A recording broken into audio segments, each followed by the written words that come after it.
جاری، اور اس کا جو ہیڈ کوارٹر جو میری اطلاعات کے مطابق ہے مبینہ طور پر اسلام آباد میں جو جو یونائٹڈ جو عرب ایمریٹس کا جو ایمبیسی ہے وہاں سے آپریٹ کیا جا رہا ہے.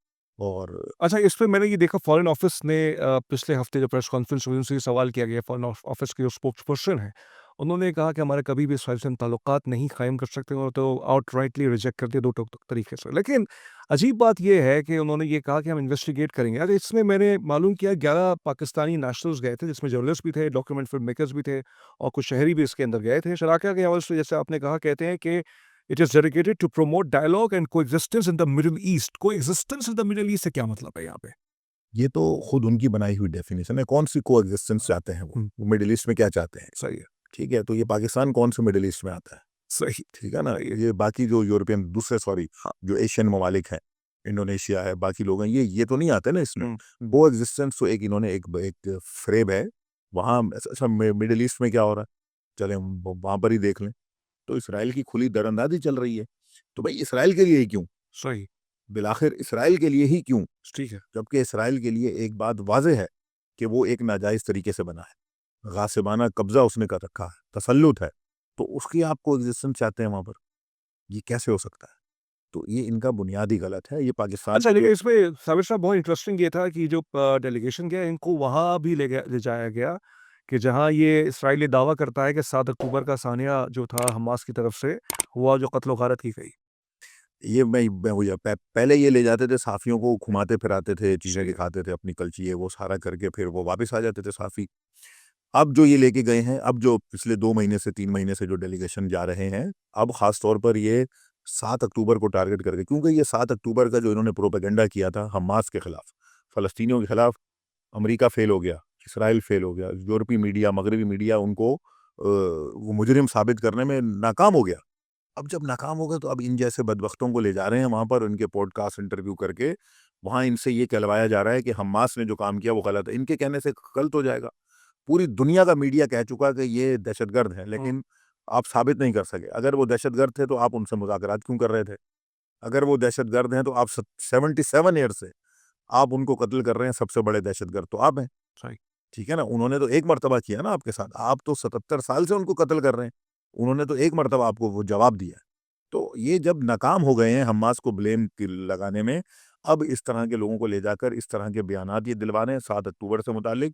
کیونکہ اب یہ پاکستانی لوگ ہیں تو پاکستان میں ایک کیاؤس کریٹ کرنے کی کوشش کی جا رہی ہے کہ پاکستان میں لوگ یقین کر لیں بھئی حماس جو ہے خدا نخواستہ وہ غلط تھی اور یہ فلسطین کے. اچھا، اس میں ایک صحافی ہیں سبین آغا، جی، کیونکہ ان کا نام انہوں نے خود انٹرویو ٹی وی پہ آ کے دیا ہے یا سوشل میڈیا کی ویڈیو سے، اس لیے ہم بات ہے کیونکہ بہت سینسیٹیو معاملہ، ہم کسی کا نام نہیں لے چاہتے. میں وہ آپ کو سارے نام بتا دیتا ہوں.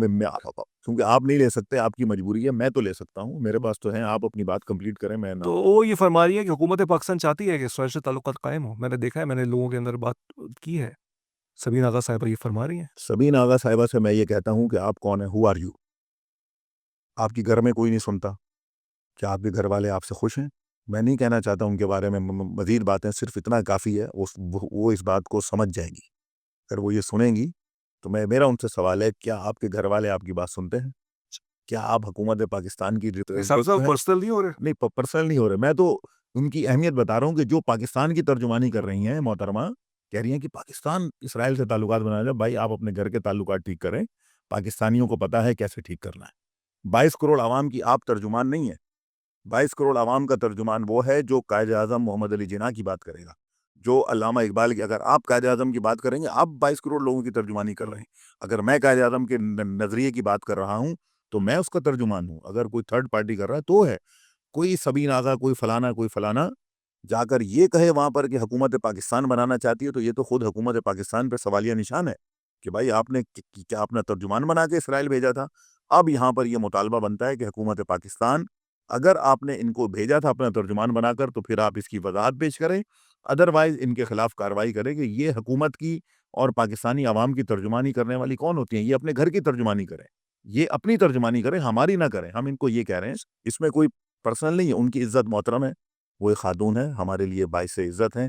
تقریب میں میرے سامنے آئیں گی، میں ان کو چیلنج کرتا ہوں کہ وہ آئیں، اسی ٹیبل پر بیٹھ کر آپ ہم تینوں بیٹھتے ہیں، بات کریں، وہ ڈیبیٹ کریں.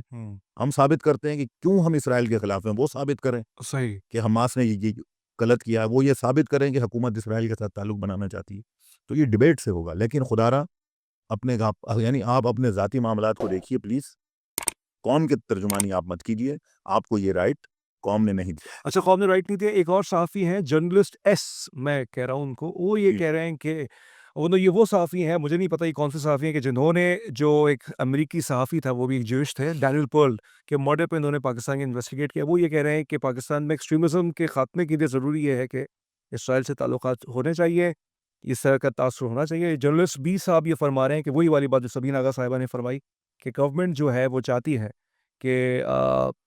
کہ وہ جو ہے اسرائیل سے تعلقات قائم کرو. سبین آغا صاحبہ نے یہ بھی کہا، دوسری سب جو جرنلسٹ بی، جو یہ جرنلسٹ بی تھے جو یہ فرما رہے ہیں کہ گورنمنٹ چاہتی ہے کہ حکومت سے ساتھ تعلقات قائم رہے، اور سبین آغا صاحبہ یہ فرماتی ہے کہ حکومت بھی چاہتی ہے کہ اسرائیل کے ساتھ تعلقات قائم ہو، اور پاکستان کے عوام بھی چاہتے ہیں. پھر میں وہی بات کہہ رہا ہوں کہ یہ کون لوگ ہیں؟ اچھا، یہ چند ڈالروں کے عوض انہوں نے مادر وطن کو بیچ دیا، نظریہ پاکستان کو بیچ دیا. قائد اعظم محمد علی جناح نے کیا کہا؟ اسرائیل ایک ناجائز ریاست ہے، پاکستان اسے کبھی تسلیم نہیں کرے گا. یہ قائد اعظم محمد علی جناح کہہ رہے ہیں. علامہ اقبال نے بہت کچھ کہا، قائد اعظم نے فلسطینیوں کے لیے بہت کچھ کیا، لیکن ہمارا پاسپورٹ کہہ رہا ہے کہ ہم اسرائیل نہیں جائیں گے کیونکہ ہم اسرائیل کو تسلیم وہ نہیں کرتے. ٹھیک ہے، یہ ساری باتیں ہیں نا، یہ کیا ہے؟ یہ آئیڈیالوجی آف پاکستان ہے. صحیح. ایک پاکستانی جا کر وہاں بیٹھ کر وہاں پہ چلا جائے، صرف وہاں اس زمین پہ پیر رکھ دے اسرائیل کی چھایا میں، تو اس کا کیا مطلب ہے؟ آپ نے پاکستان کی وہ نفی کی، نظریہ پاکستان کا انکار کیا. اب نظریہ پاکستان کا انکار کر کے پاکستان کی ترجمانی کر رہے ہیں آپ. یہ نہیں ہے، یہ جھوٹ ہے، یہ فریب ہے. ہمیں فریب نہ دیں. آپ اسرائیل کے ترجمان بن جائیں، امریکہ کے ترجمان بن جائیں، کھل کے بنیں. آپ یہ نہ کہیں کہ نہیں، پاکستانی جو صابر عوام. صاحب اسرائیل کا پاکستان کو لے کے کیا پوائنٹ آف میں وہی بات کر رہا ہوں، میں اسی طرح میں یہ نام بھی نکال رہا ہوں ساتھ ساتھ آپ صابر کے صاحب لیے. چھوڑ دیجیے، ان کے مسائل نہ ہو میں جائیں نام سیکورٹی ہو گیا پیش کر سی کہ میری ٹویٹ کے اوپر میں نے سارے نام ان کے لیے لوں گا، ان کے نام. سیکورٹی کے مسائل نہ ہو جائیں ان کے لیے. چلے سونے چھوڑو. تھوڑا سیکورٹی کے مسائل ہو جائیں گے. بہرحال دیکھیے بات یہ ہے کہ پاکستان کے عوام ان کو نہیں چاہتے. اچھا، ہم نے سبین آغا کا نام اس لیے لیا کیونکہ وہ خود اپنا نام ظاہر کر ظاہر رہے کر ہیں. تو خود انہوں نے وہ تو اس کی وجہ سے لیا، ورنہ میں بھی نہیں چاہتا ان کا نام لکھے، انہوں نے خود ایسی بات کی تو ہم نے اس کو ڈسکس کیا. لیکن جو دوسرے صحافی، ہماری یہ ایڈیٹوریل رسپانسبلٹی ہے کہ ہم ان کے نام. سبین آغا نے خود انٹرویو دیا ہے، اس سے پہلے پیر وہ مدثر شاہ نے انٹرویو دے دیا ہے، وہ فرنٹ پہ آ گئے ہیں. یہ تو سامنے آ چکے نام اور بھی ہیں، کارک پڑے ہم نہیں لیتے پالیسی کے لحاظ سے. دیکھیں عوام، کون سی عوام اسرائیل کو چاہتی ہے پاکستان میں؟ آپ بتائیں نا. آپ چاہتے ہیں؟ اس کمرے میں بیٹھے ہوئے 6 لوگ تو نہیں چاہتے، تو اس کا مطلب کہ پورا پاکستان بھی نہیں چاہتا. بھائی کوئی اکا دکا ان جیسے جو نام نہاد صاحب دیکھیں، یہ صحافی برادری کے اوپر بھی بڑا ایک تلنک ہے کہ یار یہ صحافی اس طرح نہیں ہوتے. صحافی ہمیشہ صحافیوں نے حق کی بات کی ہے. صحافت حق کا جو ہے نا، وہ یعنی حق کی علمبرداری کا نام صحافت ہے. باطل کے ساتھ کھڑے ہونے کا نام صحافت نہیں ہے، ظلم کے ساتھ کھڑے ہونے کا نام صحافت نہیں ہے. میں پہلی بات یہ ہے کہ صحافی برادری اپنی صفوں سے ان کالی بھیڑوں کو نکالے، ان سے لا تعلقی کا اظہار کرے. دوسری بات یہ ہے کہ حکومت پاکستان جیسا بیان آیا ہے وہ نہیں بنانا چاہتی، بالکل نہیں کرے گی، کیونکہ پاکستان کے عوام نہیں چاہتے. اچھا ہم کیوں نہیں چاہتے؟ پاکستان میں اسرائیل کو تسلیم کر کے کون سی ایکسٹریمزم ختم ہو جائے گی؟ آپ بتائیں نا، کیسے ختم ہوگی ایکسٹریمزم؟ کیا پاکستان ایکسٹریم ہو نہیں، گیا؟ وہ نہیں. ابراہیم ایکارڈ کا حوالہ دے رہے ہیں نا، کہ وہاں کے اندر وہ سعودی عربیہ نے بھی سعودی عربیہ کو کبھی ریکگنائز نہیں کیا کہ بات چیت چل رہی ہے. وہ یہ چاہ رہے ہیں کہ یہودیوں کے حوالے سے ایک سازگار ماحول بنایا جائے. دیکھیے پہلی بات سمجھنے کی ضرورت ہے کہ پاکستان کو ایکسٹریمزم کہہ کے پاکستان کو بلیم کرنا، یہ پاکستان کے ساتھ زیادتی ہے. یہ امریکی ایجنڈا ہے. نور ڈاہری ایک برٹش ایجنٹ ہے، حیدرآباد کا رہائشی ہے. نور ڈاہری وہ یہی ٹرمنالوجی وہ جو ہے وہ استعمال کرتا ہے. پاکستان ایکسٹریمزم ہے، اسلام ایکسٹریمزم ہے. نہیں بھائی، نہ اسلام ایکسٹریمزم کا نام ہے، نہ پاکستان ایکسٹریمزم کا نام ہے. اسرائیل ایکسٹریمزم ہے، زائنزم ایکسٹریمزم ہے. آپ اپنی جو ایکسٹریمزم ہے وہ ہمارے اوپر تھوپتے ہیں. اب یہ صحافی جو کہہ رہا ہے، یہ بدبخت جو کہہ رہا ہے کہ پاکستان سے ایکسٹریمزم ختم ہو جائے گی، کون سی ایکسٹریمزم ہے پاکستان میں؟ دیکھیں دہشت گردی کے جو واقعات ہیں، جو مسائل ہیں، یہ دنیا کے ہر ملک کے ساتھ ہیں، یہ پاکستان کے ساتھ بھی ہے. لیکن آپ پورے پاکستان کو کہہ دیں کہ پاکستان ایکسٹریمسٹ ہے. اسرائیل سے ہی تعلقات جو ہے وہ اس کا حل ہیں. اسرائیل سے تعلقات جن لوگوں نے بنائے ہیں، وہاں کیا حشر ہوا ہے؟ وہ مصر نے تعلقات بنائے. چلیں لاجک پہ بات کرتے ہیں، ابھی چھوڑیں. ٹھیک ہے. ایجپٹ نے اسرائیل کے ساتھ سب سے پہلے تعلقات بنائے. آج ایجپٹ کی کیا حالت ہے؟ آپ کے سامنے ہے، میرے سامنے. ایجپٹ کہاں کھڑا ہوا ہے؟ ترقی یافتہ ملکوں میں، ترقی پذیر ملکوں میں کہاں پر ہے؟ پتہ نہیں، کہیں بھی نہیں ہے. ترکی کی حالت دیکھ لیں. ترکی آج بھی اسرائیل کو اسلحہ دے رہا ہے، اسرائیل کو پیسہ دے رہا ہے، اسرائیل کے ساتھ ٹریڈ کر رہا ہے. کھانا پینا لوہا سیمنٹ پتہ نہیں کیا کیا بھیج رہا ہے. غزہ میں بچے بھوک سے مر رہے ہیں, لیکن ترکی حکومت یہ کر رہی ہے. تو ترکی کی حالت کیا ہو چکی ہے؟ کیا ترکی نے احتجاج شروع ہو چکے ہیں وہاں پہ. وہ بالکل ہے, لیکن میں یہ پوچھ رہا ہوں کیا ترکی کی معیشت طاقتور معیشت ہے اگر اسرائیل سے 1949 سے تعلقات ہے؟ دوسرے ملکوں کو آپ دیکھ لیں, جس نے جو ہے اسرائیل کے ساتھ تعلق بنایا ان کی اپنی کیا حالت ہے. تو بھائی پاکستان ہزاروں میل دور ہے اسرائیل سے, نظریے کی بنیاد پہ بنا ہے پاکستان, اور اسرائیل بھی وہ نظریے کی بنیاد پہ, اسرائیل اس نظریے کی بنیاد پہ بنا ہے جو نظریہ پاکستان کو وہ رد کرتا ہے. Right. آپ ٹو نیشن تھیوری کے اوپر بنے ہیں, اسرائیل ٹو نیشن تھیوری پہ نہیں بنا ہے. اب وہ آپ کے وہ نظریے کو رد کرتا ہے. اگر آپ اسرائیل کو تسلیم کرتے ہیں, پھر آپ کو یہ تسلیم کرنا پڑے گا کہ جو آپ نے 1857 سے جنگ آزادی لڑ کر 1947 تک تحریک آزادی پاکستان چلائی تھی, وہ سب نل اینڈ وائڈ ہے. آپ جو کشمیر کے اندر جدوجہد کر رہے ہیں, آپ کشمیریوں کی بات کر رہے ہیں, پھر اس کی ضرورت نہیں پڑے گی, پھر کشمیر ختم ہے. اگرچہ اس وقت مسائل کچھ اور ہیں کشمیر کے, لیکن پھر آپ کو یہ سب چھوڑ دینا پڑے گا. پھر آپ کو قائد اعظم کو یہ کہنا پڑے گا کہ ہمارا بانی قائد اعظم نہیں ہے, خدا نہ خواستہ. تو پھر اس طرف جانا پڑے گا. پاکستان کی بنیاد وہ نظریے پر ہے. آپ نے وہ نظریے کو نکالا, پاکستان دھڑام سے گر جائے گا. پاکستان ابھی کیوں نہیں گر رہا؟ کتنی دہشت گردی, سب کچھ ہے اس کے پیچھے, امریکہ اور اسرائیل ہے. اس ساری مصیبتوں کے باوجود پاکستان نہ ٹوٹ رہا ہے نہ گر رہا ہے. لیکن اگر اس کی دو نکال لی گئی پاکستان کی, اچھا, تو ختم ہو جائے. لیکن صابر صاحب یہ اس طرح کی ڈسکشن سر 2 یا 3 سال بعد پاکستان میں کیوں آ جاتی ہے؟ یہ پھر سے پہلی دفعہ نہیں ہوا کہ وہ ڈیلیگیشن گیا ہے. ہمیں یاد ہے پی ٹی آئی کے دور میں بھی گیا تھا, اور ایک خبر چلی تھی زلفی بخاری صاحب کے حوالے سے کہ غالباً اب یہ خبر ہے, یہ وہاں کا اخبار کوٹ کر رہے ہیں, ہمیں یہ نہیں ویریفائی کر پا رہے, میری ذرائع ابھی تک یہ کنفرم نہیں کر پائے کہ واقعی زلفی بخاری صاحب جو تھے وہ اسرائیل گئے تھے برٹش پاسپورٹ پہ نہیں گئے تھے. سوال یہ پیدا ہوتا ہے, پہلے بھی صحافی جاتے ہیں, 2 یا 3 سال پہلے بھی جاتے ہیں, ابھی بھی جاتے ہیں, ہو سکتا ہے 2-3 سال بعد جائیں. یہ کیوں پھر سے یہ چنگاری چھوڑ دی جاتی ہے؟ چنگاری تو اس لیے چھوڑی جاتی ہے کہ پاکستان کے اندر وہ چیک بھی کرنا چاہتے ہیں کہ پاکستان کے لوگ کیا سوچ رہے ہیں. اچھا, ایک تو ٹیسٹ کیس ہوتا ہے. دوسرا یہ ہوتا ہے کہ ظاہر ہے کہ دیکھیں ان کو کلچرلی اور ان کو سوشلی اپنے آپ کو, اپنے پروپیگنڈے کو آگے بڑھانا ہے. وہ بلینز آف ڈالرز خرچ کر رہے ہیں اس کام کے لیے. تو جن کو وہ جب وہ اربوں ڈالر خرچ کر رہے ہیں, تو ان کو اپنے لیے کچھ فائدہ تو چاہیے نا. پھر سوال میں پھر آپ سے کروں, پاکستان کیوں؟ بھائی لے جاؤ انڈیا سے صحافی, گئے ہوں گے. امریکہ سے لے جاؤ, فلاں جگہ سے لے جاؤ, جاؤ 7 اکتوبر کو جا کے کہو سارے دہشت گرد سے, کہو پاکستان سے کیوں؟ نہیں صاحب صاحب گئے پاکستان ہوں کی گے, انڈیا اہمیت سے ہے, بھی گئے ہوں گے. چلے گئے ہوں بھائی, ان کے کہنے میں کوئی فرق نہیں پڑتا, ان کی وہ اہمیت نہیں ہے. اچھا, سعودی عرب کا صحافی جائے, اس کی اہمیت نہیں ہے, پاکستان سے جانے کی اہمیت ہے. کیونکہ جو اسٹیٹ ہے. پاکستان اسرائیل کو تسلیم نہیں کرتا. پاکستان کے پاس قائد اعظم ہے, عربوں کے پاس قائد اعظم نہیں. پاکستان کی آئیڈیولوجی ہے, وہ عربوں کے پاس کوئی آئیڈیولوجی نہیں ہے. ہندوستان کے پاس کون سی آئیڈیولوجی ہے؟ کسی اور ملک کے پاس کیا ہے؟ لہٰذا انہیں بھی سوٹ کرتا ہے کہ پاکستان کے لوگ آئیں اور آ کر یہاں پر ہم ان کو فیسیلیٹیٹ کریں, وہ کر رہے ہیں. اب چنگاری اس لیے چھیڑی جاتی ہے کہ یہاں پر وہ چاہتے ہیں کہ اس رائے عامہ کو عام کریں. لیکن چونکہ الحمدللہ پاکستان کے اندر باشعور لوگ ہیں, پڑھے لکھے لوگ ہیں, وہ ان کالی بھیڑوں کو پہچانتے ہیں, اور پہچاننے کے بعد جب اس طرح کے واقعات آتے ہیں تو وہ اپنا سخت رد عمل دیتے ہیں. ایک وہ نجی ٹی وی کے اوپر ایک اینکر نے بھی حماس کو دہشت گرد کہہ دیا. آپ مجھے بتائیں, اسرائیل بھی دہشت گرد کہہ رہا ہے حماس کو, ٹھیک ہے, یہ سمجھ سنیے, سے باہر اب کی. سنیے, ہاں. اسرائیل بھی حماس کو دہشت گرد کہہ رہا ہے. پاکستان میں چلنے والا نجی ٹی وی چینل وہ بھی اسرائیل کو دہشت. تو اسرائیل اور اسے کیا فرق ہے؟ مجھے یہ لگا کہ ہو سکتا ہے slip of the tongue anchor کی زبان سے, لیکن کیونکہ وہ پرومپٹر سے پڑھتے ہیں, پرومپٹر سے جب کوئی چیز پڑھی جاتی ہے تو وہ لکھ دیا جاتا ہے پہلے سے. اب یہ نہیں پتا کہ کیا وہ الائن تھے جنہوں نے ان کو یہ لکھ کے دیا یہ کانٹینٹ کہ یہ ہم لفظ استعمال کر رہے وہ ہیں. کوئی چھوٹا صحافی نہیں ہے, وہ تو سینئر اینکر ہے بہت, اور ان کی بڑی پذیرائی ہے, ہم ان کی رسپیکٹ کرتے ہیں, وہ بہت اچھا کام کرتے ہیں. لیکن کیا اتنا کوئی آدمی غیر معقول بات وہ کر سکتا ہے؟ غیر ذمہ دارانہ. غیر ذمہ دارانہ بات کر سکتا ہے؟ دیکھیں نا, اگر آپ ان کو دہشت گرد کہہ رہے ہیں تو میں بھی کہتا ہوں کہ آپ نے صحافتی دہشت گردی کی ہے. آپ نے یہ عادلانہ رویہ اختیار نہیں کیا کہ امریکہ بھی وہی کہہ رہا ہے, اسرائیل وہی کہہ رہا ہے, آپ بھی وہی کہہ رہے ہیں. اس کا مطلب آپ اور وہ ایک ہیں, امریکہ اسرائیل اور آپ پھر ایک ہوئے نا. یہ بنیادی مسئلہ ہے. تو ہم اس پہ خاموش نہیں رہتے. ہمارے عوام بڑے باشعور ہیں, ہمارا جو طبقہ ہے, ہر طبقے کے لوگ. یہ چند صحافی ہیں جو یہ حرکتیں کر رہے ہیں, لیکن درجنوں ہزاروں صحافی ہیں جو ان کے خلاف ہیں. میں اسلام آباد میں ابھی کئی اپنے صحافی بھائیوں کو جانتا ہوں جو ہر سال ہر 3-4 مہینے بعد فلسطینیوں کے حق میں وہ صحافیوں کو جمع کرتے ہیں, مظاہرے کرتے ہیں, کانفرنسیں کرتے ہیں. یہ بھی تو صحافی ہیں. تو مطلب صابر صاحب پاکستان میں کبھی بھی اسرائیل کے لیے ہمدردی نہیں پیدا ہو سکتی. بالکل نہیں ہو سکتے, کیونکہ یہ دیکھیں, ہمدردی پیدا ہونے کا مطلب ہے ہمدردی کسی ظالم کے خلاف, ظالم کے لیے کیسے پیدا ہو؟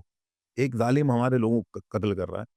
اچھا میں سادہ سی بات کرتا ہوں, ان سارے صحافیوں کو کہتا ہوں, بھائی آپ اتنے ہمدرد ہو نا اسرائیل کے, آپ ایک وہ لابنگ کرو, اسرائیل پاکستان کی لابنگ نہ کرو, آپ لابنگ کرو امریکہ سے, کہو کہ اسرائیل کو اپنے کسی جزیرے میں بسا لے. ہفتے پہلے یہ صابر کہے گا ٹھیک ہے بھائی یہ اسرائیل صحیح ہے. ٹھیک ہے نا, بعد میں بھی آپ کے ساتھ کھڑا ہو جاؤں گا, کہوں گا آؤ بھائی سب اسرائیل چلو کیونکہ امریکہ میں بن گیا ہے. پھر ہم دیکھیں گے بھائی آپ فلسطین کے اوپر قبضہ کر کے فلسطینیوں کو 100 سال سے قتل کر رہے ہو, پورے مشرق وسطیٰ میں آپ خون اور آگ کا کھیل کھیل رہے ہو, آپ ہم سے یہ توقع رکھتے ہو کہ ہم ظالم کو کہیں کہ یہ بہت اچھا ہے. ہم یہ نہیں کہیں. ہم یہ نہیں کہیں گے, لیکن اب اس پہ ایک اور سوال بھی پیدا ہوتا ہے کہ اب یہ بتائیے نیتن یاہو کا پاکستان کو لے کے کیا پوائنٹ آف ویو ہے. غالباً ایک اسٹیٹمنٹ, ایک ان کا انٹرویو میرے ذہن میں گونج رہا ہے, تو انہوں نے کہا کہ ہم تیار ہیں پاکستان سے بات کرنے کے لیے. انہوں نے یہ بات کبھی کہی نہیں. نیتن یاہو تو سر کے بل تیار ہے, اچھا اس کو تو چاہیے پاکستان. میں نے کہا نا یہ آئیڈیالوجی ہے پاکستان, وہ تو چاہتا ہے کہ پاکستان جیسا ملک ہمارے ساتھ ہو, کیونکہ پاکستان ایک واحد اسلامی ملک ہے جو پھر بار بار کہہ رہا ہوں نظریے کی بنیاد پہ بنا ہے. انڈونیشیا میں بھی مسلمان ہے نا, آپ خود ماشاءاللہ اتنے بڑے ریسرچر ہیں, انڈونیشیا میں کیا کوئی آئیڈیالوجی ہے؟ ٹھیک ہے, نہیں ملائیشیا بھی ایک مسلمان ملک ہے. نظریے کے بیسس میں 2 ہی ملک بنے ہیں, پاکستان اور اسرائیل بنے ہیں. اسرائیل ملک نہیں ہے, ہاں, صرف ریاست. غاصب ریاست ہے. ٹھیک ہے, تو آپ کی بھی سلپ آف ٹنگ نہ ہو جائے نا کوئی پھر آپ کے بارے میں. صحیح ہے. اچھا, ابھی یہ ہے کہ کیونکہ ہم نظریہ اگر ہم کر لیتے ہیں تو باقیوں کے لیے راستہ کھل جائے گا. جس طرح سعودی عرب کر لے باقیوں کے لیے راستہ کھل جائے گا, اسی طرح پاکستان ایک ایسا غیر عرب ملک ہے اوکے, جو نظریے کی بنیاد پر ہے. وہ اگر اسرائیل کے پاس گیا ہاں, تو باقی پھر سب کے لیے راستہ آزاد ہے. اچھا, سب کہیں گے بھائی پاکستان نے کر لیا تو ہم کیوں نہ کریں. تو اسی لیے پاکستان اس راستے کی سب سے بڑی مزاحمت کی جو کڑی ہے نا پاکستان ہے. وہ پاکستان ہے. مزاحمت شروع کہاں سے ہو رہی ہے؟ تو فلسطین مزاحمت سے. کاروں کو سپورٹ کیوں نہیں اب سنیے, ہاں بس یہ ہماری بدقسمتی ہے. اچھا, فلسطین سے مزاحمت شروع ہو رہی ہے. فلسطین, شام, عراق, لبنان, یمن, ایران, عراق, اس کے ساتھ ہے بارڈر پاکستان. یہ ایک زنجیر ہے جو مزاحمت کی زنجیر ہے, جو عراق تک آ رہی ہے, ایران تک. اس کی جو لاک ہے نا, اس کا لاک یہ پاکستان ہے. اسرائیل اس لاک کو توڑنا چاہتا ہے. ترکی کے اندر اس وقت, ناظرین آپ اگر آگاہ نہیں ہے تو میں آپ کو آگاہ کرتا چلوں, بہت سیویئر لیول کا وہاں پہ پروٹیسٹ, احتجاج, عوامی احتجاج آپ کہہ سکتے ہیں کہ ہو رہا ہے. یہ نوبت آ چکی ہے کہ لوگ خوفزدہ ہے کہ ان کو پکڑا نہ جائے, تو وہ ماسک پہن کے وہ اب احتجاج کر رہے ہیں. اور یہ نہیں, یہ احتجاج بھی کر رہے ہیں اس وجہ سے کر رہے ہیں کیونکہ ان کو لگتا ہے کہ رجب طیب اردگان صاحب جو ہیں وہ کہیں کسی غلطی پر قائم ہیں. اور یہ سب کچھ شروع ہوا استنبول کے جو میئر ہیں اکرم اماموغلو, ان کی گرفتاری ہوئی ہے. اور ابھی ایک ووٹ ہوا, اس کے اندر ان کے حوالے سے یہ کہہ دیا گیا ہے کہ 2028 میں جو الیکشنز ہوں گے اس کے لیے بہت اسٹرانگ کینڈیڈیٹ ہیں. تو اس کے بعد ہم نے دیکھا کہ ان کے خلاف پھر ایک سارے مہم بظاہر شروع ہوئی, ان کو گرفتار کیا گیا, اور وہاں پہ اس وقت کی اطلاع کے مطابق 1500 لوگوں کو گرفتار کر لیا گیا ہے. اور اے ایف پی جو ایک انٹرنیشنل نیوز ایجنسی ہے, اس کے بھی صحافیوں کو پکڑ کے جیل میں بند کر دیا گیا. صابر صاحب, یور کامنٹس. جی ہاں, میں سمجھتا ہوں کہ یہ فاشزم کی ایک مثال ہے کہ جو فاشسٹ حکمران ہوتے ہیں وہ اپنے سامنے کسی کو ابھرتا ہوا نہیں دیکھ سکتے. ظاہر ہے کہ جو امام اوغلو ہیں وہ ایک ابھرتی ہوئی قیادت ہیں, اور جو پریڈکشن ان کے بارے میں آ رہی ہیں اور پہلے بھی آئی ہیں کہ وہ نیکسٹ الیکشن کے اندر کلین سویپ کر سکتے ہیں اور وہاں پر طیب اردگان کو ریپلیس کر سکتے ہیں. تو میرے خیال ہے کہ اردگان کو یہ خوف کھائے جا رہا ہے. اور اس سے بڑھ کر میں آپ کو ایک بات اور بتا دوں کہ ان مظاہروں کی ایک بنیادی وجہ اور بھی ہے. ایک تو بڑھتی ہوئی مہنگائی ہے, ان کے انٹرنل ایشوز ہیں, جو کچھ وہاں پہ ہو رہا ہے, جو معیشت کی تباہی ہے. اس سے بڑھ کر آپ نے, ہم نے ایک پروگرام بھی پہلے کیا تھا جس میں ہم نے بات کی تھی کہ ترکی کے لوگ سڑکوں پہ نکل آئے تھے جب ایک اسرائیلی بحری جہاز وہاں سے پہلے درنداز ہوا تھا کیونکہ غزہ پہ جنگ تھی. تو اگر اس کو وہ والے تناظر میں بھی اگر آپ دیکھیں تو یہ بے جا نہیں ہے, کیونکہ ترکی کے عوام بھی دنیا کے دیگر عوام کی طرح بڑے غیرت مند ہیں, باشعور ہیں, اور وہ غاصب اسرائیل کو بالکل پسند نہیں کرتے. اگرچہ ان کی حکومت نے تسلیم کیا ہوا اسرائیل کو, اگرچہ ان کی حکومت اسرائیل کے ساتھ تجارت کر رہی ہے, سفارتی تعلقات کر رہی ہے, تو ان مظاہروں کے اندر ایک بنیادی وجہ جو شدت کی ہے وہ خاص طور پر یہ ہے کہ ان حالیہ 15-16 مہینوں کے اندر جو ترکی حکومت کا کردار رہا ہے, لوگ اس پہ نالا ہیں, لوگ اس پہ بہت دل برداشتہ ہیں, بہت, یعنی ان کے دلوں میں غم و غصہ بھر گیا ہے. اچھا, ایک یہ وجہ ہے. دوسری وجہ ایک اور بھی ہے, جو شام کے اندر وہ ترکی کی مداخلت ہے. جولانی جیسے دہشت گرد کو, جو ہزاروں سینکڑوں لوگوں کا قاتل ہے, جو داعش میں تھا, اس کو لا کر ترک حکومت نے, یعنی طیب اردگان نے اس کی سپورٹ کی ہے اور اس کو حکومت تک امریکہ کے ساتھ مل کر وہاں تک پہنچوایا ہے.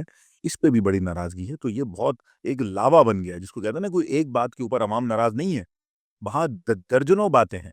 مہنگائی ہے, کرپشن ہے, بڑھتی ہوئی جو بے روزگاری ہے وہاں پر, بڑھتے ہوئے دیگر جو معاشرتی مسائل ہیں, ان سب کے ساتھ ساتھ ایک یہ خطرہ ہے اس کو کہ اکرام امام مغلو جو ہے وہ فیوچر میں مجھے ریپلیس نہ کر لے. دوسرا جو ہے وہ یہ سارے وہ مسائل ہیں جو کچھ انٹرنل ہیں، وہ لوکل ہیں، وہ ڈومیسٹک ایشو ہیں، کچھ انٹرنیشنل بارڈر چیزیں مل گئی ہیں. ملی. اچھا میں آپ کو بتاؤں یہ پہلی دفعہ نہیں ہوا ہے. اچھا یہ آج سے کچھ سال پہلے بھی ہوا تھا. اس وقت ایران نے ایرانی انٹیلیجنس نے ترک انٹیلیجنس کو خبر دی تھی کہ تو ترکی میں اس طرح کا کو ہونے جا رہا ہے، اور اس وقت طیب اردگان کو جو ہے وہ ایرانی حکومت نے سپورٹ کیا تھا. اور ایران نے ہی ساری معلومات ان کو دی تھی کہ یہ آپ کے خلاف ہونے جا رہا ہے، اس کو روکیں. فوری طور پر اس کو اس وقت بھی یہ عوامی مظاہرے ہوئے تھے، فوج کے اندر بھی بغاوت ہو گئی تھی، تو اس کو روک لیا گیا تھا. اس میں ایران نے بہت بڑا کردار ادا کیا تھا، لیکن اس مرتبہ کیونکہ اردگان نے ایران کو بھی ناراض کر دیا ہے شام کے مسئلے. یہ ایران کے ٹھیک ہے نا، خنجر کھوپا ہے. خنجر گھونپا ہے. بالکل ایسی بات تو یہی کی جا رہی ہے کہ اس نے ایران کی پیٹھ پہ خنجر گھونپا ہے. اب جب ایران کی پیٹھ پہ خنجر گھونپا ہے تو اس مرتبہ ایران بھی خاموش ہے، اور ایران بھی کیونکہ سب سے قریبی پڑوسی ملک تو ایران ہے، اور ماضی میں وہ ایک دفعہ ان کی حکومت کو بچا چکا ہے، جس کا یہ خود اعتراف کر چکے ہیں، اس کا شکریہ بھی ادا کر چکے ہیں. لیکن اب صورتحال یہ ہے کہ اب ایران بھی مجھے لگ رہا ہے کہ وہ بھی یہ جو صورتحال ہے عوامی مظاہروں کی، وہ اس کے اندر ان کی مدد کرنے کو تیار نہیں ہے. اچھا لیکن بہرحال یہ بہت عجیب صورتحال ہے. ریسپ طیب اردگان یہ کہہ رہے ہیں that the path they have taken is a dead end. دھمکا رہے ہیں وہاں کے لوگوں کو، اور وہاں کے جو انٹیریئر منسٹر ہیں علی یرلکایا، انہوں نے یہ کہا ہے کہ ہم کسی بھی صورت جو ہے اجازت نہیں دیں گے، اور کہ وہ ٹیرر مطلب سڑکوں میں آ کے لوگوں کو ڈرائے دھمکائے. تو وہ تو لگ رہا ہے کہ نروس ہے بہت شدید. بالکل حکومت دباؤ میں ہے، اور مجھے لگ رہا ہے کہ یہ دھمکیوں سے یہ مظاہرے نہیں دبتے. دیکھیں کون کر رہا ہے مظاہرے؟ بھائی ترک عوام کر رہے ہیں نا، آپ کے اپنے شہری ہیں، آپ سے ناراض ہیں، آپ ان کو وہ راضی کریں. اگر آپ راضی نہیں کر سکتے، اس کا مطلب پھر آپ کو حکومت کرنے کا حق حاصل نہیں ہے، آپ حکومت چھوڑ دیں. پھر ان کی من پسند حکومت آنی چاہیے جو وہ چاہتے ہیں. تو یہ دھمکیوں سے تو یہ مظاہرے نہیں روکے جا سکتے. لیکن پھر اس کا کیا حل ہو سکتا ہے اگر فرض کریں ٹرکی ڈسٹرب ہو جاتا ہے، جو کہ بظاہر لگ رہا ہے اس وقت کی صورتحال کے حساب سے، تو پھر خطے کی کیا نقشہ تبدیل ہو سکتا ہے پھر؟ دیکھیے نقشہ تو روز بروز تبدیل ہو رہا ہے، آئے دن کوئی نہ کوئی ڈیولپمنٹ ہو رہی ہے، اور یہ اتنی تیزی سے جو انٹرنیشنل افیئرز بدل رہے ہیں، گھنٹوں میں منٹوں میں چیزیں تبدیل ہو رہی ہیں. اگر اردگان حکومت گرتی ہے، جو کہ آج نہیں تو کل مجھے لگتا ہے کہ ایسا کبھی نہ کبھی ہونے جا رہا ہے، کیونکہ جو غلط پالیسیز ہیں اس نے جو اڈاپٹ کی ہیں، اس کے بعد اب وہ زیادہ دیر اس کے اوپر رہ نہیں پائیں گے. تو اگر یہ ہٹتی ہے تو میرے خیال ہے کوئی بہت بڑا کوئی کورام نہیں آئے گا، یعنی بہت بڑی کوئی جس کو کہتے ہیں کوئی خلا پیدا نہیں ہوگا. بلکہ اگر الیکشن ہو جائیں گے فوری طور پر، نئی حکومت بن جائے گی، نئے لوگ آ جائیں گے، نئی پارٹیز آ جائیں گی، نئے حکمران آ جائیں گے، تو ممکن ہے کہ اسی وقت ہم یہ بھی نہیں چاہتے کہ ترکی ڈسٹیبلائز ہو جائے یا پھر جی بالکل. صاحب ہو جائے. خدا نہ خواستہ ایک مسلمان ملک ہے، ہمارا ایک برادر اس کے ساتھ وہ ہے، تو ہم یہ چاہتے ہیں کہ ترکی مضبوط ملک رہے. لیکن یہ بھی ضروری ہے کہ جب ہم دوسری جگہوں پر ڈیموکریسی کی بات کرتے ہیں اور عوام کے رائٹس کی بات کرتے ہیں، تو یہاں پر بھی سب سے پہلے پھر عوام کے رائٹس کی بات ہونی چاہیے. ترک عوام کی خواہشات کی بات ہونی چاہیے کہ وہ کیا چاہتے ہیں. اگر وہ چاہتے ہیں کہ اردگان کو جانا ہے تو Erdogan should go. Erdogan should go. اور وہاں کے جو میڈیا فریڈم گروپ ہے، رپورٹرز بلکہ میڈیا فریڈم گروپ انٹرنیشنل ہے، رپورٹرز وداؤٹ بارڈر، اس نے بھی کنسرن شو کیے ہیں کہ وہاں صحافیوں کو پکڑ کے جیسے یہاں پاکستان کے اندر پیش کر دیا جاتا ہے کسی نہ کسی قانون کے تحت، وہاں پہ بھی یہ سب چیزیں ہو رہی ہیں. لیکن یہ بہت انٹرسٹنگ سچویشن ہے. اچھا صابر صاحب، بالکل اب آتے ہیں فلسطین کی طرف. ایسا موضوع جو کہ آپ جس پر بہت، جیسے پاکستان کی حوالے سے ہم نے بات کی، اسرائیل کے حوالے سے، اب فلسطین کے حوالے سے آج ایک خبر روٹرز کوٹ کرتا ہے، بی بی سی نے بھی غالباً کیا ہے، میں نے چیک نہیں کیا، لیکن ایک صاحب ہے بہت ہی مشہور صحافی مبشر زہری صاحب، انہوں نے یہ کہا ہے کہ وہاں پہ، اور پھر روٹرز بھی میں نے چیک کیا، روٹرز یہ کہہ رہے ہیں کہ ہم نے اس کو ویریفائی کیا سیٹلائٹ امیجز سے کہ یہ جگہ وہی ہے جہاں یہ ہوا ہے. ہوا کیا ہے کہ لوگ وہ یہ کہہ رہے ہیں، روٹرز کلیم یہ کر رہا ہے کہ احتجاج کیا گیا ہے حماس کے خلاف فلسطینیوں نے. یہ روئٹرز کی خود کریڈیبلٹی کے اوپر سوال ہے. اچھا. روئٹرز ایک بڑا ادارہ ہے، اور میں ان کی انتظامیہ کو کہتا ہوں کہ سوچ سمجھ کر خبریں دیں. ہوائی باتوں پہ کون سے سیٹلائٹ سے دیکھا ہے، کہاں پہ دیکھا ہے، کس کے پاس دیکھا ہے، کون سے فلسطین میں دیکھا ہے؟ بھائی کون سا فلسطینی جو ہے وہ فلسطین کے خلاف، حماس کے خلاف؟ اگر ایسا ہوتا تو سب سے قریب تو وہاں قاصب ریاست اسرائیل بیٹھی ہوئی ہے، اس کے ڈرون 24 گھنٹے وہ غزہ کے اوپر گھوم رہے ہیں. ساری فوٹیج تو انہوں نے وہ جو ہے نا وہ کیپچر کر لینی تھی، ساری تصویریں تو انہوں نے وہ نکال لینی تھی. ان کا میڈیا وہ بھرا پڑا ہوتا. آپ ابھی اٹھا لیں اسرائیل کا میڈیا، کون سے چینل پر اسرائیل یہ خبر دے رہا ہے؟ تو یہ جھوٹے پروپیگنڈوں سے، منفی ہتھ کنڈوں سے فلسطینیوں کی جدوجہد کو، ان کی استقامت اور صبر کو، ان کی حماس کے ساتھ ان کی لگن اور رشتے کو یہ رائٹرز کی خبریں متزلزل نے جو ہے وہ نہیں کر سکتی، اور نہ ہی ہم عوام کو ان خبروں سے بہکایا جا سکتا ہے، کیونکہ تحقیق کا راستہ آج کھلا ہوا ہے۔ سادہ سے سوال ہے نا، اگر ایسا ہوتا تو آج اسرائیلی میڈیا بھرا پڑا ہوتا، چینل 12، چینل 14، چینل آئی، سارے یروشلم پوسٹ، تو وہاں کچھ ایسی خبریں نہیں ہیں۔ آپ دیکھ لیں، ابھی کھول لیں، صحیح وہاں نہیں ہے۔ اچھا، جب وہاں نہیں ہے تو بھائی یہ رائٹرز کہاں سے آگے، جس کا کوئی نمائندہ بھی وہاں پہ نہیں ہے اس وقت؟ ہاں، فون سے سیٹلائٹ پہ دیکھ لیا اس نے۔ مطلب وہ کہہ رہے ہیں کہ ہم نے وہ جھوٹ ہے، یہ یہ کیا ہے کہ سفید جھوٹ ہے۔ یہ کہا کہتے ہیں صحافت میں اس طرح سے جرنلزم کی پریکٹس یہ ہوتی ہے کہ فرسٹ سے آپ نے کہیں دیکھا کہ لوگ پروٹیسٹ کر رہے ہیں تو آپ دیکھ کر کہتے ہیں کہ یہ جگہ اس لوکیشن پہ احتجاج ہو رہا ہے۔ اب اس لوکیشن کو آئیڈینٹیفائی کرنے کا طریقہ کار یہ ہوتا ہے کہ آپ یہ چیک کرتے ہیں کہ فرض کریں میں یہ کہتا ہوں کہ میں کراچی کے اس علاقے میں پروٹیسٹ کر رہا ہوں، تو اس علاقے کی کوئی نہ کوئی موٹی نشانی ہوگی، کوئی بہت بڑی نشانی ہوگی۔ فرسٹ میں قائد اعظم کے مزار پہ کرتا ہوں پروٹیسٹ یا احتجاج کرتا ہوں، تو ساتھ میں کوئی ایسا علاقہ ہوگا کہ جو اس سے ملحقہ ہوگا، وہ لکھا ہوگا، وہاں کی ویڈیو تصویر ہوگی، تو وہ انہوں نے اس طرح سے آئیڈینٹیفائی کیا ہے کیونکہ وہاں پہ ملبے بھی تھے، بلڈنگز بھی تھیں پیچھے جو تباہ شدہ تھیں۔ چلے تو اگر مظاہرہ ہو بھی رہا تھا اچھا، تو وہ کیسے پتا ہے کہ حماس کے خلاف ہو رہا کیونکہ پلیک کارڈز میں لکھا ہوا ہے نا تھا؟ پلے کارڈز میں کیا لکھا؟ کہ حماس بند کرے، وہ یہ کتاب فیبریکیٹڈ پلے کارڈز، اچھا، کہیں ایسا نہیں لکھا۔ وہاں تو حماس کے ساتھ بیٹھے ہوئے لوگ۔ ایک بھی آدمی اگر ایسا ہوتا، سوشل میڈیا بھر جاتا آج، سارا اسرائیلی میڈیا، امریکی میڈیا یہ چلا رہا ہوتا، کیوں نہیں چلایا انہوں نے؟ کیوں ثبوت کے ساتھ؟ تو آپ اس کو فیک نیوز کہتے ہیں۔ فیک ہے یہ، رائٹرز کی اپنی کارکردگی پہ سوالیہ نشان لگ گیا ہے، یہ ناقابل اعتماد ادارہ ہو گیا رائٹرز۔ اوکے، اب یہ بتائیے بہت سے لوگ ہاں، یہ میں کہہ دیتا ہوں، سوری، جو مظاہرے ہو رہے ہیں حقیقت میں وہ نیتن یاہو کے خلاف ہو رہے اسرائیل کے اندر ہیں، وہ صہیونی کر رہے ہیں۔ جو مقبوضہ فلسطین کے اندر جو مظاہرے ہو رہے ہیں وہ غاصب صہیونی وزیر اعظم نیتن یاہو کے خلاف ہو رہے ہیں، وہ اس کے اپنے لوگ اس کے خلاف جو وہ شاید ہو سکتے ہیں کہ اگر اس کے کوئی پلے کارڈ انہوں نے دکھا دی ہوں۔ یہ مجھے لگتا ہے کہ خبر بنانے میں کسی سے مسٹیک ہوئی ہے ڈاکٹرڈ ہوا ہے۔ کہ وہ نیتن یاہو کے خلاف مظاہروں کو اس نے حماس کے خلاف مظاہرہ کرا۔ بہرحال اس پہ مزید تحقیقات کی ضرورت ہے کیونکہ یہ اگر صابر صاحب یہ نقطہ اٹھا رہے ہیں، اسرائیل تو اس خبر کو بالکل بیچے گا، بیچو گا، اور وہاں اس کا میڈیا اگر صابر صاحب کے خاموش دیکھتے تو نہیں رہتے ہیں، رہے مانیٹر گا۔ کرتے ہیں، وہ وہاں کچھ اس طرح کی خبریں موجود نہیں ہیں۔ لیکن صابر صاحب ایک لوگ آج میں پاکستان میں کچھ ایسے صحافی بھی ہیں، کچھ ایسے تھنک ٹینکس بھی ہیں، سو کالڈ، سوچتے ہیں، لکھتے ہیں کچھ مختلف نظر آنے کے لیے، وہ یہ کہتے ہیں کہ حماس دراصل ہسپتالوں کو استعمال کر رہا ہے اپنے آپ کو چھپانے کے لیے، اسی وجہ سے وہاں پہ ان کو ٹارگٹ کیا جاتا ہے اور اس میں مریض بھی مارے جاتے ہیں۔ چلیں، ہسپتالوں کو استعمال کر رہا ہے، ان بدبختوں کی بات مان لیتے ہیں۔ گھروں کو جو مسمار کیا گیا وہ کون استعمال کر رہا ہے؟ جو فلسطینیوں کے گھر مسمار کیے گئے ہیں، جو فلسطینیوں کے فلیٹس، عمارتیں ملبے کا ڈھیر بنائی گئی ہیں، ہسپتال کتنے ہیں؟ 200، 150؟ ٹھیک ہے، ہو گئے، مان لیا آپ کی بات۔ لیکن یہ جو ہزاروں لاکھوں گھر آپ نے برباد کیے ہیں، یہاں کون حماس استعمال کر رہی تھی؟ یہاں کون چھپا ہوا تھا؟ بھائی خدا را جھوٹ نہ بولیں، امریکہ کی غلامی، اسرائیل کی غلامی اتنی نہ کریں، ان کے تلوے نہ چاٹیں پاکستان کے سو کالڈ صحافی، کہ ہمیں آپ سے شرم آنے لگے، کہ آپ کے گھر والے آپ سے شرمانے لگے۔ اپنے بچوں کو کیا منہ دکھائیں گے آپ؟ میں ان صحافیوں سے کہتا ہوں جو اسرائیل گئے تھے، جو فلسطین کے خلاف بولتے ہیں، گھر جا کے اپنے بچوں سے آنکھیں ملائیں۔ آپ کے یہ بچے کیسے دیکھیں گے آپ؟ ہر والدین اپنے بچے کے ہیرو ہوتے ہیں۔ اگر آپ فلسطینیوں کے قاتلوں کی حمایت کریں گے، آپ کے بچے تھوک تھوک کریں گے آپ کے اوپر، آپ کو گھر میں رہنا وہ مشکل ہو جائے گا۔ کچھ خیال کریں، یعنی جھوٹ وہ بولیں کہ جو سمجھ میں آئے۔ پہلے تو بولنا نہیں چاہیے جھوٹ، لیکن کم از کم آپ کو اگر ڈالر ہی پکڑنے ہیں، آپ کو اپنی نوکری پکی کرنی ہے، تو بات تو وہ کریں جو عاقلانہ ہو۔ ہسپتالوں میں حماس چھپ گئی، چلے آپ نے توڑ دیے، 200 ہسپتال مار دیے، بمباری کر لی۔ یہ لاکھوں گھر کس نے توڑ دیے؟ اسکولوں میں کون سی حماس چھپی ہوئی تھی؟ مساجد میں کون سی حماس چھپی ہوئی تھی؟ ٹھیک ہے، یہ اسرائیل اس چیز کا بہانہ تو لے سکتا ہے نا، یا وہ لوگ اس طرح کا بہانہ دے سکتے ہیں؟ کولیٹرل ڈیمیج ہے نا یہ تو۔ کولیٹرل ڈیمیج اتنا بڑا ہوتا ہے کہ 98% آبادی وہ ملبے کا ڈھیر بن جاتی ہے۔ یعنی ہسپتال جہاں میں ایک بیٹھا ہوں، ویڈیو ناظرین میں نے دیکھی آسٹریا کے اندر، آپ نے بھی غالباً دیکھی ہوگی، اسرائیل کے غالباً کوئی امبیسڈر تھے، ان کی ویڈیو لیک ہوئی ہے، انہوں نے یہ کہا ہے کہ وہ اگر 16 سال کا بچہ بھی اگر ہم پہ پتھر اٹھا کے مارے گا جی، تو ہم جواب رکھتے ہیں ان کو مارنے کے لیے۔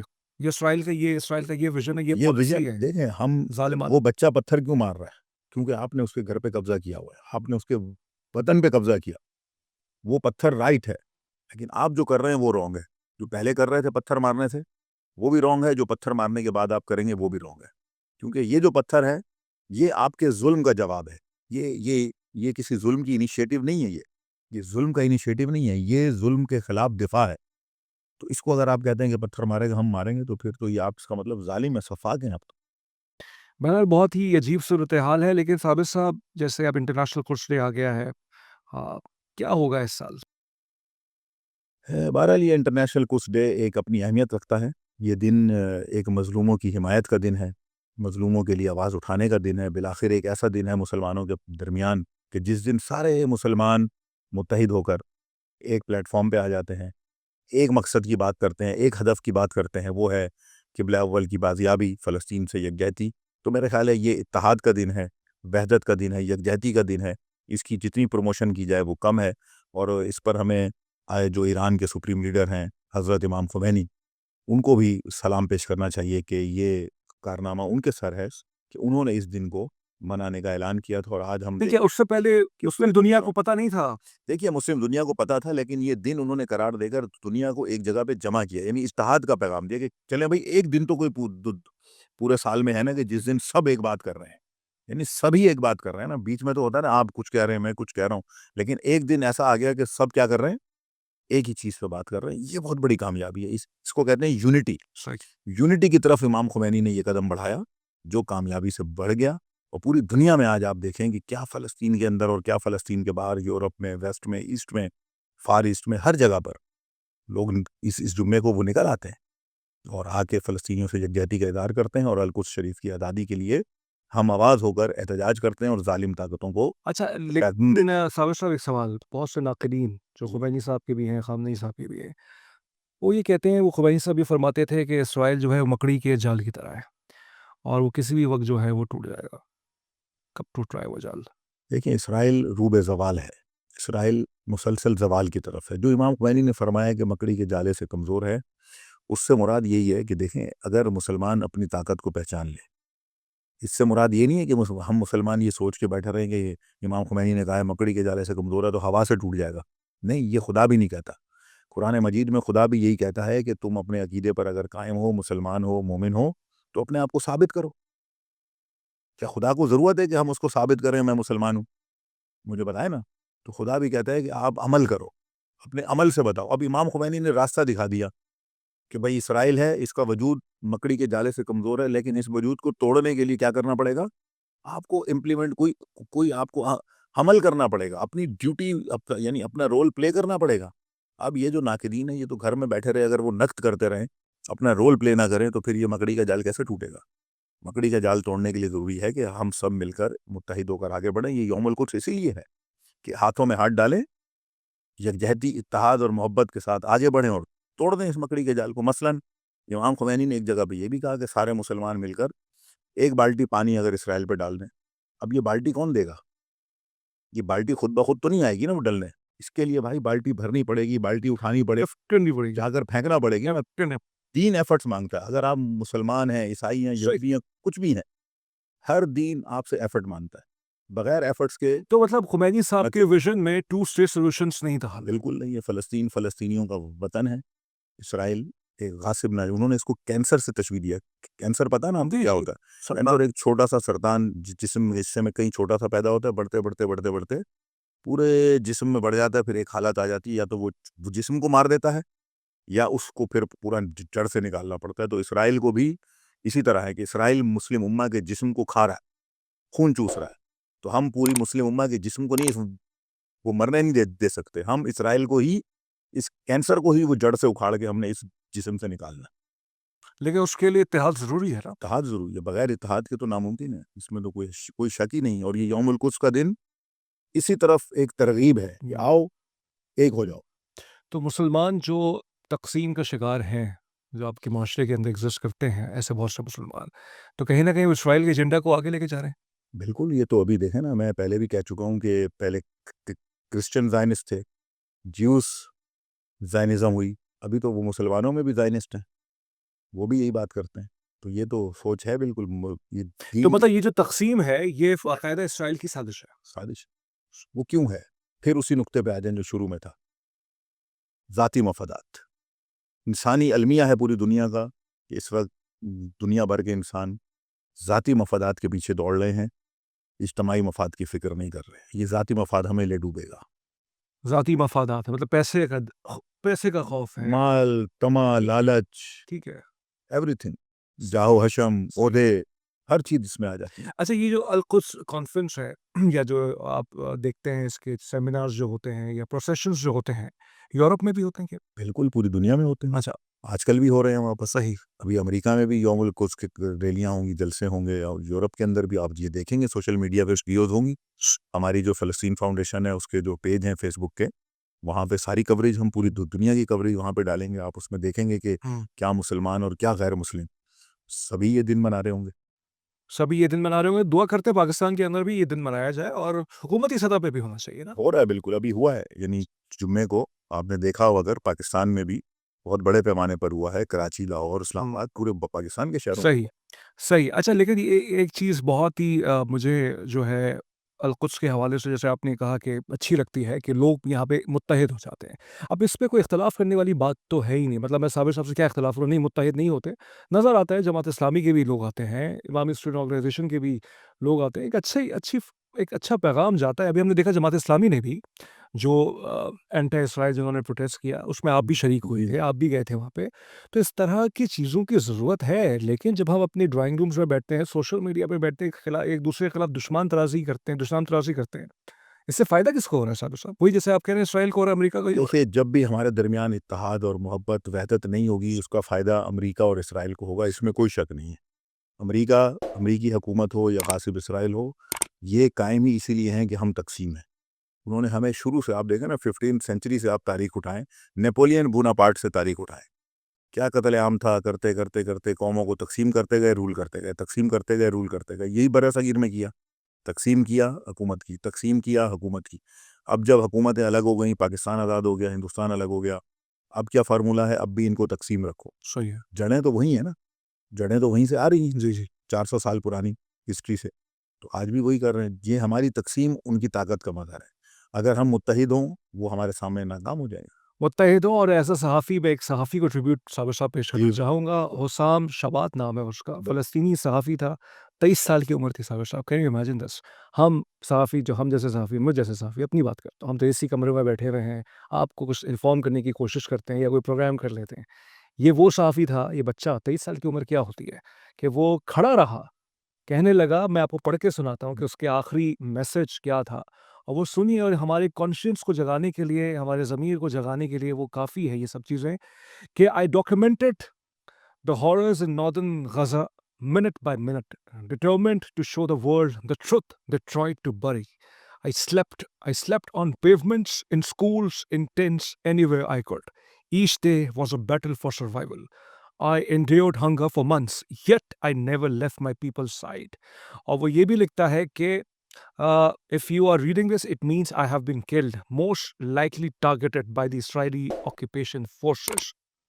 تو اس نے یہ اپنی 18 مہینے کی کوشش، 18 مہینے کی اس نے صحافت کی، پچھلے 18 مہینے سے جب وہ ہے، کہنے لگا کہ یہ میں اپنے ڈیڈیکیٹ کرتا ہوں اپنے لوگوں کو، اور ہم جیسے صحافیوں کے لیے جو ڈرائنگ روم کے اندر بیٹھ کے یا مانیٹرنگ کر کے ہم خبریں نکال کے لاتے ہیں یا مانیٹر کرتے ہیں، ہم سب کے لیے ایک سوالیہ نشان ہے۔ ایسے صحافیوں کو ہمیں سلام کرنا ہوتا ہے کہ وہ جنگ کے اندر، بیٹل گراؤنڈس کے اندر، they are doing the services, they are doing the jobs with perfection and with the determination of bringing truth out and to expose the tyrants. And I think he has done a very wonderful job. May God grant his, may God elevate his status and accept his martyrdom. Yes, Abhi sir. بالکل، میں نہ صرف حسام شبات کو بلکہ جتنے بھی اب تک 204 سے زیادہ ہمارے صحافی بھائی فلسطین میں پچھلے 7 اکتوبر سے اب تک قتل کیے گئے ہیں جی، غاصب اسرائیلی دہشت گردی میں اس کی مذمت کرتا ہوں۔ ان شہداء کے گھر والوں کے لیے میں یہی کہتا ہوں کہ ہم ان کے ساتھ ہیں اور ان کے غم میں برابر کے شریک ہیں۔ یہ قربانیاں ضائع نہیں جائیں گی، اور حتماً یہ قربانیاں رنگ لائیں گی، اور اس خون کی برکت سے انشاءاللہ فلسطین آزاد ہوگا۔ اور صرف یہ ایک صحافی کی نہیں، بلکہ میں سمجھتا ہوں کہ جتنے بھی اس طرح کے صحافیوں نے جانیں قربان کی ہیں، انہوں نے کئی ہزار دنیا بھر کے ان صحافیوں کے لیے راستوں کو کھولا ہے، ان کے ضمیروں کو بیدار کیا ہے، انسانیت کو بیدار کیا ہے کہ ایک ذمہ دار انسان، ایک باضمیر انسان ظلم کے سامنے خاموش نہیں رہ سکتا، ظلم کو تسلیم نہیں کر سکتا۔ یہ اس شہید صحافی کا بھی پیغام۔ صابر صاحب، عید کا کیا پیغام ہوگا آپ کو؟ عید کا بہت سادہ سا پیغام ہے کہ دیکھیے، عید کی خوشیاں ہیں میرے پاکستانی بھائیوں اور بہنوں، ان خوشیوں میں فلسطینیوں کو نہ بھلائیں، اپنی ذمہ داریوں کو انجام دیں، اور یاد رکھیں کہ یہ غزہ جل رہا ہے، غزہ کے لوگ جل رہے ہیں، قتل عام ہے، اور ہم اگر عید کی خوشیوں میں انہیں فراموش کر دیں تو یہ بہت بڑی ناانصافی ہوگی. آپ عید کی خوشیاں منائیں اپنے بچوں کے ساتھ, اپنے گھر والوں کے ساتھ, سوئیاں بھی کھائیں اور بھی کام کریں, سارا کچھ آپ جو عید کی ایک لوازمات ہیں کریں, لیکن ساتھ ساتھ اپنے ضمیر کو زندہ رکھیں اور فلسطینیوں کو فراموش نہ کریں. بہت شکریہ صابر صاحب, یہ بہت ہی اچھا ہمارا آج کا پوڈ کاسٹ ہوا, اور عید مبارک تزمین جاوید کی طرف سے, صابر ابو مریم صاحب کی طرف سے. ہم نے بہت کچھ کوشش کی کہ آپ کے لیے تھوڑا بہت مناسب کانٹینٹ لے کے آئیں. عید کے کچھ ہم عید کے لیے کچھ بریک لے رہے ہیں, اور صابر صاحب کی آرگنائزیشن پیلسٹین فاؤنڈیشن نے ایک گانا اسپانسر کیا جو میں نے ہی گایا, جو کہ القدس کے حوالے سے ہے. تو اس کے 2-3 اشعار میں ٹریبیوٹ کے طور پہ for the Palestinians and for the every oppressed people in this world, میں اس کے لیے پڑھنا چاہوں گا. 2-3 اس کے مصرے میں پڑھنا چاہوں گا. اے خاسب استماع سنو, یہ صحن حرم میں بہتا لہو, یہ آہو بکا بارود کی بو, پامال ہوا ہے بیت خدا, بندوں کے لہو سے کر کے فضو,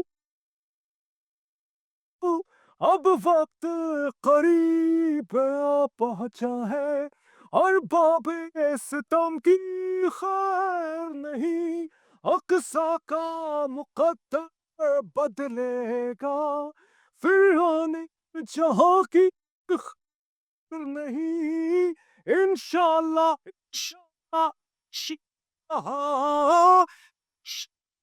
انشاءاللہ انشاءاللہ انشاءاللہ. مجھے اجازت دیجیے تزمین جاوید کو ڈاکٹر صابر ابو مریم صاحب کے ساتھ اپنا بہت خیال رکھیے گا, بہت خیال رکھیے گا. اللہ حافظ.